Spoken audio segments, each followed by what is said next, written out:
தமிழ் உள்ளங்கள் அனைவருக்கும் இன்றைய வணக்கம். இது உங்கள் தமிழ் ஸ்டோர் சேனல். ஸோ மிக முக்கியமான ஒரு தகவல் தான். என்ன அப்படின்னா, நீட் எக்ஸாம் எழுதி முடிச்சுட்டு அடுத்து நாம என்னென்ன வேலைகள்லாம் செய்யணும் அப்படின்றது தான். ஸோ நிறைய மாணவர்களுக்கு நீட் எக்ஸாம் அப்படின்றது என்னன்னா, நம்ம டாக்டருக்கு படிக்கணும் அப்படின்றது மட்டும்தான் தெரியும். ஆனால் இதையும் தாண்டி இன்னும் நிறைய விஷயங்கள் இருக்கு. இந்த மெடிக்கல் துறையில நீட் அப்படின்ற ஒரு எக்ஸாம் எழுதி அது மூலமா உனக்கு எம்பிபிஎஸ் கிடைக்காம போனாலும் அடுத்து என்னென்ன வாய்ப்புகள்லாம் நமக்கு இருக்கு அப்படின்றது இந்த வீடியோல டீட்டெயிலா நம்ம பார்க்க போறோம். ஃபர்ஸ்ட் வந்து பார்த்தீங்கன்னா, நீட் எக்ஸாம் அப்படின்றது மிகப்பெரிய ஒரு காம்படிட்டிவ் எக்ஸாம். ஸோ இந்த எக்ஸாம நீங்க அட்டெண்ட் பண்றதுன்றது கொஞ்சம் டிஃபிகல்ட்டான விஷயமா இருந்தாலுமே, இன்னைக்கு இன்னைக்கு வந்து பார்த்தீங்கன்னா, ஒரு வருஷமும் லட்சக்கணக்கான மாணவர்கள் இதுல அப்ளை பண்றாங்க.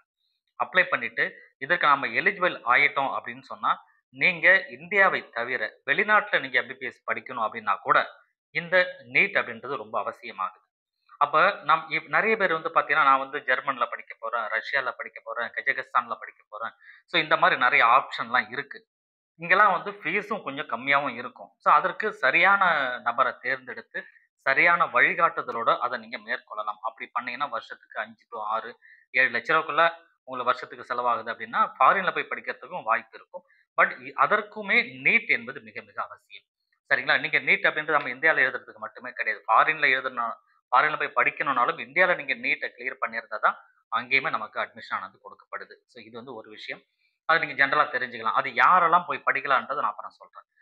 அடுத்தது நம்ம இந்தியாவ பொறுத்தவரைக்கும் வந்து பார்த்தீங்கன்னா, நீட் எக்ஸாம் அப்படின்றது நீங்க தமிழ்நாட்டு மாணவர்களா இருக்கிற பட்சத்தில, நீ இந்தியா முழுக்க எங்க வேணா போய் நீங்க எம்பிபிஎஸ் படிக்கலாம்.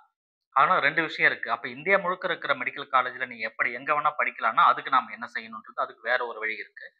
தமிழ்நாட்டுல இருக்கிற பிரைவேட் மெடிக்கல் காலேஜஸ்லயோ, தமிழ்நாட்டுல இருக்கிற கவர்ன்மெண்ட் மெடிக்கல் காலேஜஸ்லயோ அல்லது புதுச்சேரி மாணவர்கள் புதுச்சேரியில இருக்கிற காலேஜஸ்ல நீங்க படிக்கணும் அப்படின்னாலுமே, இந்த நீட் என்பது மிக மிக அவசியமாகிறது. இந்த நீட் எக்ஸாம் நீங்க கிளியர் பண்ணியாச்சு. நீங்க எம்பிபிஎஸ்க்கு அப்ளை பண்றீங்க. தமிழ்நாட்டுக்கோ அல்லது புதுச்சேரிக்கோ நீங்க அப்ளை பண்றீங்க. புதுச்சேரியில இருக்கிற government and private medical college, தமிழ்நாட்டுல இருக்கிற பிரைவேட் அண்ட் மெடிக்கல் காலேஜ்க்கு நீங்க அப்ளை பண்றீங்க. உங்களுக்கு சீட் கிடைக்குது. நீங்க படிக்கிறீங்க. பிகாஸ் ஆஃப் நீங்க நீட்ட கிளியர் பண்ணிட்டீங்க. எலிஜிபிள் ஆயிட்டீங்க. சரிங்களா? இது வந்து 1. இதை தாண்டி எம்பிபிஎஸ்ஸ தாண்டி பிடிஎஸ் அப்படின்றது பல் மருத்துவம் அப்படின்றத படிக்கிறதுக்கு அந்த நீட் என்பது அவசியமாகிறது. அதே போல ஆயுஷ் கோர்சஸ் அப்படின்னு நம்ம சொல்லுவோம் இல்லையா? இந்த ஆயுஷ் கோர்சஸ் அப்படின்னா என்னன்னா, இந்தியன் மெடிசன் அப்படின்னு நம்ம சொல்லுவோம். இந்தியன் மெடிசன் அப்படின்றது எதெல்லாம் வரும் அப்படின்னா, சித்தா, ஆயுர்வேதா, யுனானி, இது இல்லாம இன்னொன்னு இருக்கு. ஸோ இது எல்லாமே சித்தா, ஆயுர்வேதா, யுனானி, ஹோமியோபதி. ஸோ இந்த இந்த 4மே வந்து பார்த்தீங்கன்னா, படிக்கணும்னாலும் நீட் என்பது மிக மிக அவசியம். இது வந்து இந்திய மருத்துவத்துல இருக்கிற ஆயுர்வேதம் துறை, சித்தா துறையில சேர்ந்த மருத்துவம் படிக்கணும்னாலும், நீங்க டாக்டர் ஆகணும்னாலும் இது தேவைப்படுதுன்றதுனால, நீங்க இத 1க்கு நீங்க எலிஜிபிள் ஆயிட்டீங்கன்னா, எம்பிபிஎஸ்க்கு தனியா நீங்க அப்ளை பண்ணிக்கலாம். ஆயுஷ் கோர்சஸ்க்கு தனியா நீங்க அப்ளை பண்ணிக்கலாம். எது உங்களுக்கு கிடைக்குதோ அத நீங்க எடுத்து வச்சு படிக்க முடியும். இதுல இந்த ஆயுஷ் கோர்சஸ்ல வந்து அந்த நேச்சுரோபதி யோகி சயின்ஸ் அப்படின்னு ஒரு கோர்ஸ் இருக்கும். இந்த கோர்ஸுக்கு மட்டுமே நீட் என்பது கிடையாது. ஆனா இதுவும் ஆயுஷ் கோர்சஸ்ல ஒண்ணு தான். நீட் இல்லாத கோர்ஸ் அப்படின்னு பார்க்கும்போது ஆயுஷ் கோர்சஸ்ல அந்த நேச்சுரோபதி அண்ட் யோகி சயின்ஸ் அப்படின்னு சொல்ற ஒரே ஒரு கோர்ஸ் மட்டும் நீட் கிடையாது. மீதி எல்லா கோர்சஸ்க்கும் நீட் இருக்கு. சரி.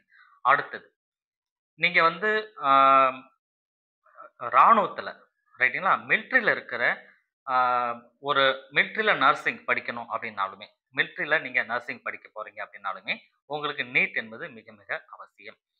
அப்ப நர்சிங் படிக்கிறீங்க, மிலிட்ரியில இருக்கிற டாக்டரா நீங்க மாறணும்னாலுமே இந்த நீட் என்பது இங்க அவசியம் அப்படின்னு தெரிஞ்சுக்கணும். அதுக்கு தான் வந்து பூனேல இருக்கிற ஏஎஃப்எம்சி அப்படின்னு சொல்லுவோம். ரைட்டுங்களா? அந்த ஏஎஃப்எம்சி அப்படின்னு சொல்ற இங்க நீங்க படிக்கிறீங்க. பூனேல இருக்கிறது மிலிட்ரிக்குரிய ஒரு காலேஜஸ், மெடிக்கல் காலேஜஸ். ஆ அங்க போய் நீங்க படிக்கணும்னாலும் நீட் என்பது மிக அவசியம். இது பெரும்பாலும் வந்து பெண்கள் போய் படிப்பாங்க. ஆண்களும் படிக்கலாம். உங்களுக்கு வாய்ப்பு இருந்ததுன்னா, அத நீங்க தாராளமா படிங்க. ஸோ இந்த மாரியான விஷயங்கள் நீட் என்பது அவசியமா இன்னும் சில துறைகளுக்கு வந்து பார்த்தீங்கன்னா, நீங்க படிக்கும்போது நீட் என்பது கேட்பாங்க. அதெல்லாம் நீங்க எழுதியிருக்கீங்களா? ஏன்னா உங்களுக்கு நீட் எழுதுனீங்கன்னா, ஓரளவு ஒரு ஒரு சின்ன திறமை உங்களுக்கு இருக்குன்றத புரிஞ்சுக்க முடியும். அத வச்சு அவங்க சில பேர் அட்மிஷனும் மத்த விஷயங்களுக்கும் குடுப்பாங்க. சரிங்களா? அதனால நீட் என்பது இந்த இடத்துல மிக மிக முக்கியமானதா தெரியுது. அப்ப இப்ப நான் சொன்ன இந்த கோர்சஸ்லாம் நீங்க படிக்கணும் அப்படின்னா நீட் என்பது தேவை. சரி. அடுத்தது இன்னொரு விஷயம். இப்ப நான் சொன்ன ஃபாரின்ல போய் படிக்கிறீங்கன்னா, நல்ல ஒரு ஏஜென்ட்டா பார்க்கணும். ரொம்ப முக்கியம். அதுல ஏமாறக்கூடாது. இந்த மாரி விஷயங்கள் இருக்கு. ஸோ அதை டீட்டெயிலாக வேணும்னா தனியாக நீங்கள் சொல்லுங்கள். அது ஒரு வீடியோ நான் கொடுக்குறேன். அதை வச்சு நீங்கள் முயற்சி பண்ணலாம். அது ஒன்று.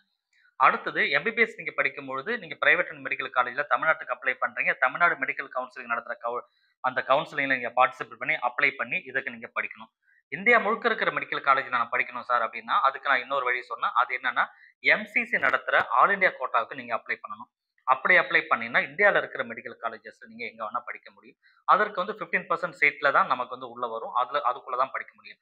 தமிழ்நாட்டுல இருக்கிற ஒரு மெடிக்கல் காலேஜுக்குமே 15% சீட் வந்து ஆல் இந்தியா கோட்டாக்கு குடுக்கணும்.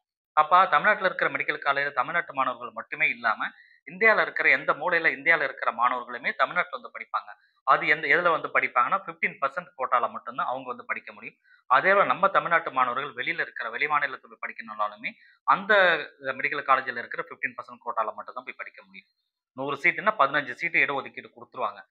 அதர் ஸ்டேட்டுக்கு. அதுல தான் நம்ம படிக்க முடியும். வெளியில போய் படிக்கணும்னா.